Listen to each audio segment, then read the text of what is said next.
Best varicose veins చికిత్సనే పొందండి. నొప్పి లేని చికిత్స కోసం సంప్రదించండి ఎబిస్ హాస్పిటల్.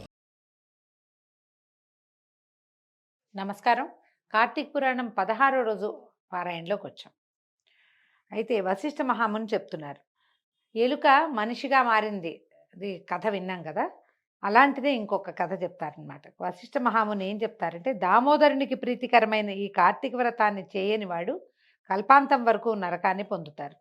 కార్తీక మాసం 4 రోజులు నియమంగా తాంబూల దానం చేయవాడు జన్మాంతరమందు వాస్తవముగా భూమికి ప్రభు అవుతాడట. కార్తీక మాసమందు 4 రోజులు పాడ్యమి మొదలుగా ఒక్కొక్క దీపాన్ని హరిసన్నిధిలో వెలిగించేవాడు విగత పాపుడై వైకుంఠాన్ని పొందుతాడు. ఈ హరిసన్నిధిలో అంటే మన ఇంట్లో అయినా దేవాలయంలో అయినా కూడా కార్తీక పురాణమందు పూర్ణిమ నాడు సంతానాన్ని కోరి సూర్యుని ఉద్దేశించి స్నానము దానము చేయవలెను. అట్లా చేసిన ఎడల సంతానము కలుగునని చెప్పబడింది. కార్తీక మాసంలో హరిసన్నిధిలో దక్షిణ తాంబూల సహితంగా టెంకాయ దానం చేయవాడికి సంతాన విచ్ఛేదం ఉండదు, రోగం ఉండదు, దుర్మరణం ఉండదు.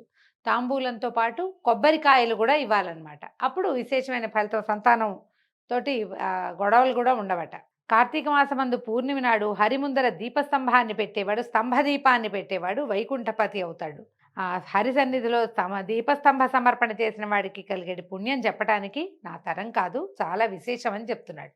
కార్తీక మాసమందు హరిసన్నిధిలో స్తంభదీపాన్ని చూసిన వాడికి కూడా పాపములు సూర్యోదయమందు చీకట్లలాగా నశిస్తాయట. పూర్ణిమ రోజున స్తంభదీపాన్ని చూసేవారి పాపాలు సూర్యోదయంలోని చీకట్లలాగా నశిస్తాయి. కార్తీక మందు స్తంభమును సమర్పించని వాడు నరకము నుండి విడుదల కాడు. స్తంభదీపానికి శాలిధాన్యము, వ్రీహిధాన్యము, నువ్వులని ఉంచి దీపం పెట్టాలి. శిలతో గాని కొయ్యతో గాని స్తంభాన్ని చేయించి దేవాలయం ముందర పాతి దానిపై దీపాన్ని పెట్టువారు హరికి ప్రియుడుగును. ఈ స్తంభదీపం అంటే ఏమిటంటే, మామూలుగా చూడండి 3-4 పద్ధతులు చెప్తారండి.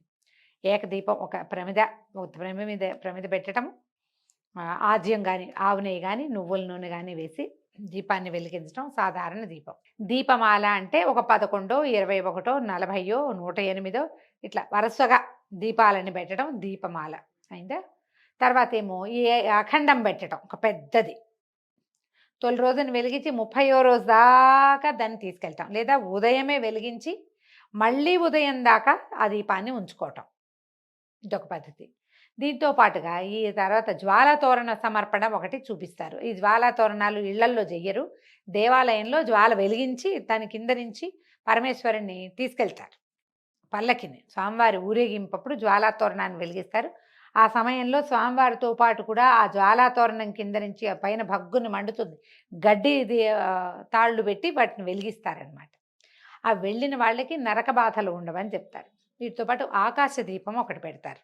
ఏం చేస్తాము మనం, ఏదైనా చిన్న గాజు దాంట్లో కానీ, ఇదివరకు తాటిది పెట్టేవాళ్ళు, తాటి మట్టని ఇట్లా మడత పెట్టి, ఇదివరకు ఎక్కడ ఉన్నాయండి గాజు పద్ధతులు లేవు కదా, తాటి మట్టని ఇలా ఉంచి అందులో దీపం పెట్టి ఓవైపు కొద్దిగా గాలి వచ్చేలాగా, అంటే కింద భాగంలో గాలి రాదు, పై భాగంలో గాలి వచ్చేలాగా ఏర్పరిచి దాన్ని ఏం చేసేవాళ్ళు, ఒక కప్పితోటి పైదాకా లాగి ఆకాశ దీపం పెట్టేవాళ్ళు. ఇప్పుడు కూడా కొన్ని చోట్ల మనకు కనపడుతుంది, అవకాశాలు ఉన్నప్పుడు ఉన్నాయి కాబట్టి. మనం ఇప్పుడు ఈ గ్లాస్ ఫిట్ డబ్బాలు లాంటివి వస్తాయి, అందులో పెట్టి దాన్ని పైకి లాగి పెట్టుకోవచ్చు. ఆకాశ దీపం, వాకిల్ దీపం, తర్వాత ఏమో ఏమంటారు మన తులసి చెట్టు దగ్గర దీపం, వీటన్నిటితో పాటుగా ఈ స్తంభ దీపం అనేది ఒక ప్రత్యేకమైన విధానంగా చెప్తారు. ఎత్తుగా ఏదైనా ఒక స్తంభాన్ని కానీ ఎన్నైనా పెట్టి దాని మీద దీపం పెడతారు, దాని మీద ధాన్యం పోసి దాని మీద పెడితే అది చుట్టుపక్కల చాలా మేరకి దాని వెలుతురు కనపడుతుంది.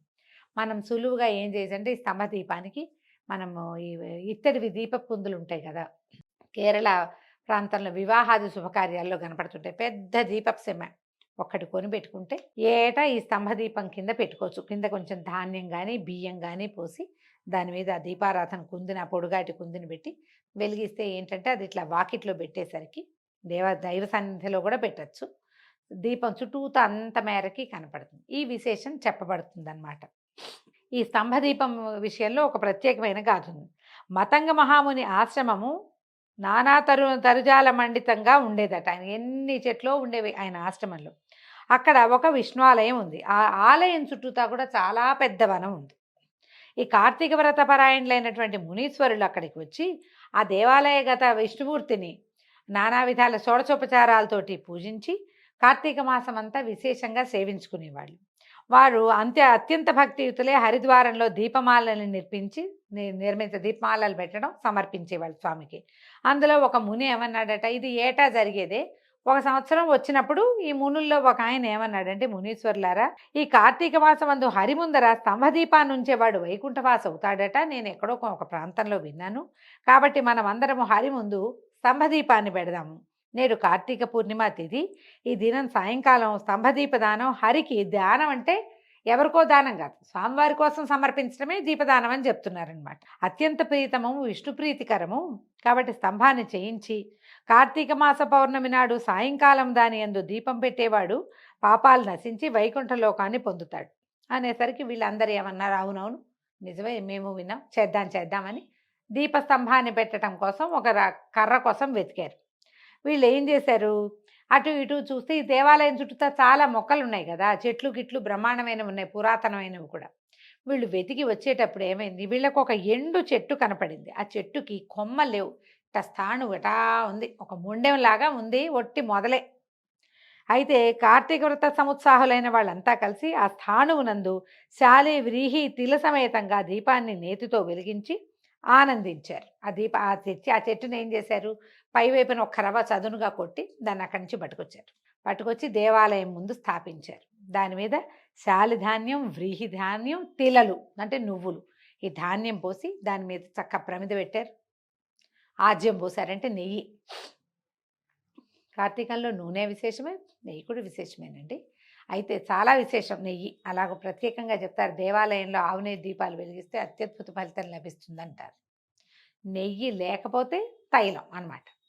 అయితే ఈ దీపం వెలిగించి ఏం చేశారు, వీళ్ళు చాలా ఆనందించారు. ఆహాహా, దీపం ఎంత అందంగా ఉంది, ఎత్తుగా ఉండి మరీ బాగుందని చాలా సంతోషించి బయటకు వచ్చి దీపం బయట పెట్టారు.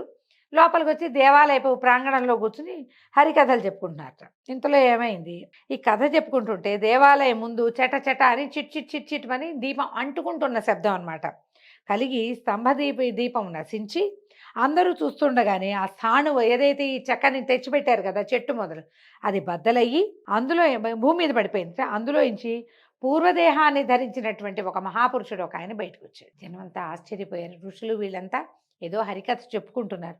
వాళ్ళు ఈ శబ్దము, ఆ స్థాణువు ఢామని పగలటము, 2 ముక్కలు కావటము, అదంతా ఏదో కీగంటితో చూసినా కొంత జరుగుతున్నది కనపడుతుంది కదా, ఏమిటా అని పరిగెత్తుకొచ్చారు. చూసేసరికల్లా ఏమైంది, ఈ స్థాణువులోంచి బయటపడిన ఒక పురుషుడు అయ్యో అయ్యో అంటుంటే వీళ్ళందరూ ఆశ్చర్యపోయారు.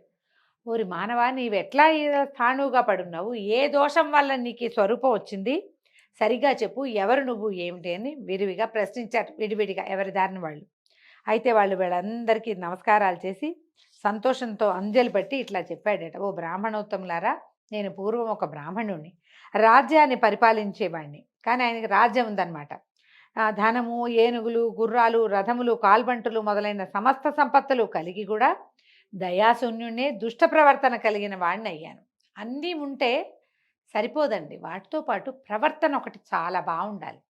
కలిగి ఉన్నవాడు దానం చెయ్యాలి విస్తారంగా, లేకపోతే కలిమి వల్ల ప్రయోజనమే లేదు. అయితే నేను వేదశాస్త్రాలు చదవలేదు, హరిచరిత్రను వినలేదు, తీర్థయాత్రకు పోలేదు, స్వల్పమైన దానం చేయలేదు, దుర్బుద్ధి కలవాడనే ఏ పుణ్యకార్యము నేను ఆచరించలేదు.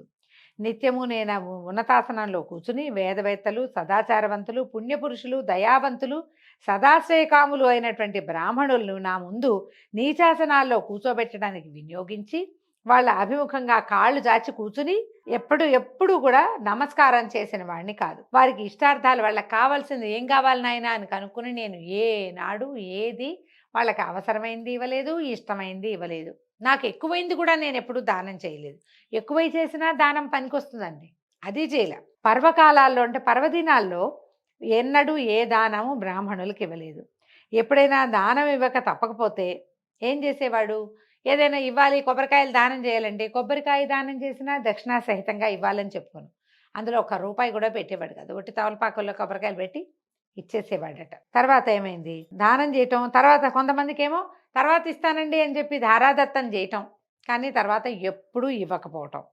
శాస్త్ర శ్రవణ సస్వభావ సంపన్నులు వచ్చి రాజును కనుక నన్ను యాచించేవాళ్ళు. అప్పుడు కూడా సరే ఇస్తానని చెప్పడమే కానీ నేనేనాడు ఇచ్చేవాడిని కాదు. డబ్బు ఇవ్వడం ఇష్టం లేదనమాట ఆయనకి. నిత్యము బ్రాహ్మణుల వద్దే ధనం పుచ్చుకుని స్వకార్యాలు చేసుకునేవాడిని. నేను ఇట్లా దుర్బుద్ధితో దినాలు గడిపాను. ఆ దుష్కృత కర్మ చేత చచ్చి నరకమందు అనేక యాతల్ని అనుభవించాను. తర్వాత భూమికి వచ్చి 52,000 సార్లు 52,000 సార్లు కుక్కగా జన్మించాడట ఆయన. అనంతరము 10,000 మార్లు కాకిగా పుట్టాను. తర్వాత 10,000 మార్లు తొండగా పుట్టాను. తర్వాత 10,000 మార్లు పురుగుగా పుట్టి విశ్వాసనే ఉండి, అంటే ఏదో పిచ్చి గడ్డి పురుగులు ఏం తింటాయండి, మలభక్షణం చేస్తాయి, అదే తిన్నాయి. తర్వాత 1,000,000 మార్లు చెట్టుగా ఉన్నా. చివరకు 1,000,000 సార్లు స్థాణువుగా, ఇట్లా మొద్దు, ఎందుకు ఉపయోగపడని మొద్దు కూడా ఉపయోగపడుతుంది, ఈ పొయ్యిలోనో ఎక్కడో వాడుకుంటారు, దానికి కూడా నేను ఈనాడు ఉపయోగపడలేదు, అలాగా కాలం గడుపుతున్నాను అని చెప్పేసరికల్లా చెప్పాడు. ఇంకా చెప్తున్నాడు, అనేక విధాలుగా పాపకర్ముడునైన నాకు పరమ దుర్లభమైన ముక్తి ఇట్లా కలిగింది. దీనికి కారణం నాకు తెలీదు. కాబట్టి సర్వభూతముల యందు దయగలిగినటువంటి మహానుభావులు కనుక మీరు చెప్పండి, నాకు చెప్పుదురుగాక అంటున్నాడు. మీరు చెప్పండి, నాకు తెలియటం లేదు. మీ దర్శనం వల్ల నాకు జాతి స్మృతి ఎట్లా కలిగింది. ఇలా ఋషులు మునులు వాళ్ళంతా కూడా కార్తీక మాసాన్ని సాంగంగా జరుపుకుంటూ వాళ్ళ యొక్క తపశ్శక్తి వల్ల, పైగా కార్తీక మాస వ్రత మహాత్మ్యము వల్ల వాళ్ళని చూడంగానే వీడికి తన జాతి, తను ఏం చేశాను, ఏం చేయలేదు, ఏం చేయటం వల్ల లేదా ఏం చేయకపోవడం వల్ల ఈ రకమైన పరిస్థితి కలిగింది, అదంతా చక్కగా సాకల్యంగా అతనికి అర్థమైపోయింది. ఆ మాట చెప్పాడు, మిమ్మల్ని చూడడం వల్లే జాతి స్మృతి కలిగింది అని.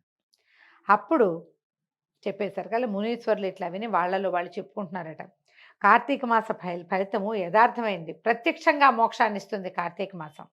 రాతికి కొయ్యకి కూడా మోక్షాన్ని ఇచ్చింది. అందుకే ఈ పూర్ణిమ సమస్త పాతకాలని నశింపజేసేది. కార్తీక పౌర్ణమి చాలా విశేషం అండి. పౌర్ణమి తర్వాత ఈ కథ వస్తుంది. ఇందులో కూడా పౌర్ణమి గురించే చెప్పబడింది. ఈసారి విన్నాం, ఈ పౌర్ణమి చేయలేకపోయాం, పౌర్ణమి తర్వాత ఇది తెలిసింది, అయ్యో ముందే తెలియలేదే అనిపిస్తుంది. సహజం కదా. వచ్చే సంవత్సరానికైనా మనం ఇది తెలుసుకుని ఉంటాం కదా, వచ్చే ఏడాదైనా జరుపుకుంటామని మనం నిశ్చయం చేసుకోవాలి, ఒక మాట ఇచ్చుకోవాలి మనకు మనమే. వచ్చే ఏడాది కార్తీక పౌర్ణమి విశేషంగా చేసుకుంటా, ఇందులో చెప్పారు అని ఆ ప్రతిజ్ఞ చేసినా కూడా మీకు ఫలితం బాగుంటుంది. ఈ పూర్ణిమ యందు స్తంభదీపము చాలా సుఖప్రదము. కార్తీక పౌర్ణమి నాడు పర్ల చవితి ఉంచబడిన దీపం వలన ఎండిన మొద్దు ముక్తి నొందెను. మొద్దైనను కార్తీక మాసమందు దేవసన్నిధిలో దీపం వహించిన ఎడల పాతక ముక్తిని పొంది దయాళువైన దామోదరుని చేత మోక్షాన్ని పొందింపబడుతుంది. అంటే వాళ్ళు పెట్టిన దీపాన్ని మోసినందుకు ఆ స్థాణువుకి అలాంటి ఫలితం వచ్చిందనమాట. ఇట్లు వివాదము చేయి వారితోటి ఉద్భూత పురుషుడు తిరిగి ఇట్లా అన్నాడు. చెప్తున్నారు, వాళ్ళలో వాళ్ళు మాట్లాడుకుంటుంటే ఇతనికి అర్థమైంది. అడిగాడు, జ్ఞానవేత్తలైన ఓ మునీశ్వర్లారా, దేని చేత మోక్షం కలుగుతుంది, దేని చేత బద్ధుడవుతాడు మానవుడు, దేని చేత ముక్తుడవుతాడు, ఏది మనని కట్టేసేది, ఏది మనని విడిచేసేది, దేని చేత దేహులకు ఇంద్రియం కలుగుతుంది, మళ్ళీ ఇంద్రియాలు కలుగుతాయి, అంటే నేను మళ్ళీ పుట్టి మళ్ళీ ఏదో ఒక శరీరాన్ని ఎలా పొందుతాం మనం, మోక్షప్రాపకమైన జ్ఞానం ఎట్లా కలుగుతుందో ఈ సర్వం నాకు చెప్పమంటే అడిగితే, ఆ మునులలో ఉన్నటువంటి అంగిరసుడు అనే మహాముని ఈ ఉద్భూత పురుషుడికి స్థాణువు పగిలి అందులోంచి బయటకు వచ్చినటువంటి మానవుడికి ఇట్లా చెప్పడం ప్రారంభించారు. దీంతో కార్తీక మాసంలోని 16వ అధ్యాయం పురాణంలోది పూర్తయిందండి. రేపు ఉదయం మళ్ళీ 17వ అధ్యాయంలో కలుసుకుందాము. నమస్కారం.